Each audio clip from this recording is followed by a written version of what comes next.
Hey, what up? Good morning. Tim Murray here at EXP Denver, and another one of my amazing lending partners, Mr. RJ Baxter with Intercap Lending.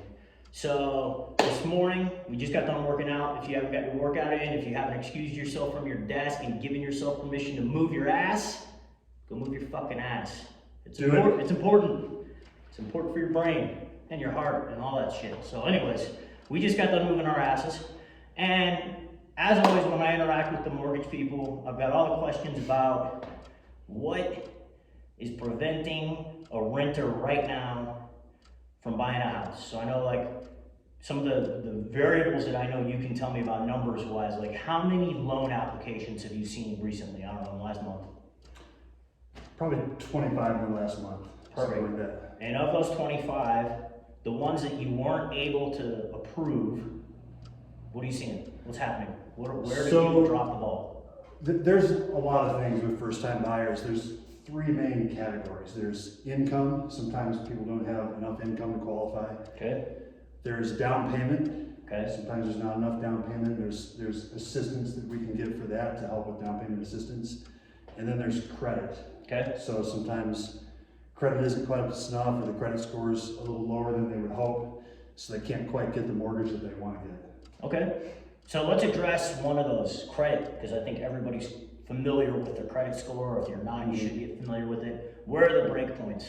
Like, where am I like, fuck yeah, A+, I win?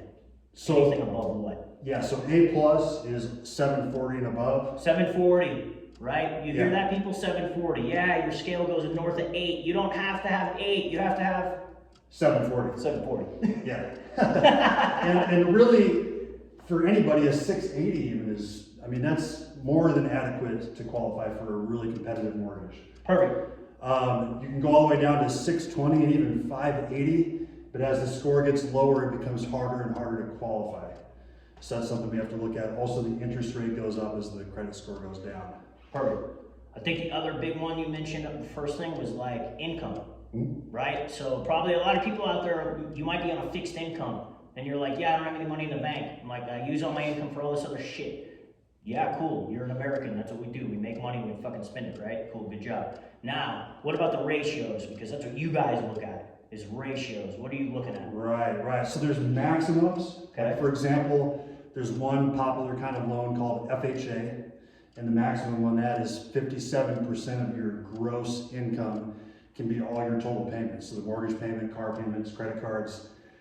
That being said, as that number gets closer to 57, it's harder to get an approval. So what we do is for every loan, we have to run it through a computer underwriting system. So if your credit score goes lower, a lot of times if that, what we call debt to income ratio is higher, you can't get an approval even if you're below that 57.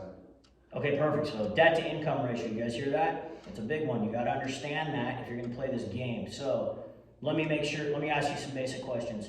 If I make $1,000 a month, and 400 of it goes to credit card payments every month, and 200 of it goes to my car payment every month, what would my ratio be? 60%. Yep. I'm using 60% of my total income of 1,000. 600 of it's going out the door. What's that? What does FHA tell me? Pay off your credit cards? No. Right. Yeah. Get rid of your credit card debt. Right, because then you lower the ratio and you can qualify. Okay, so you're not stuck. You kill two birds with one stone. You pay off your credit cards, or maybe at least pay them down to less than a third of their total balance.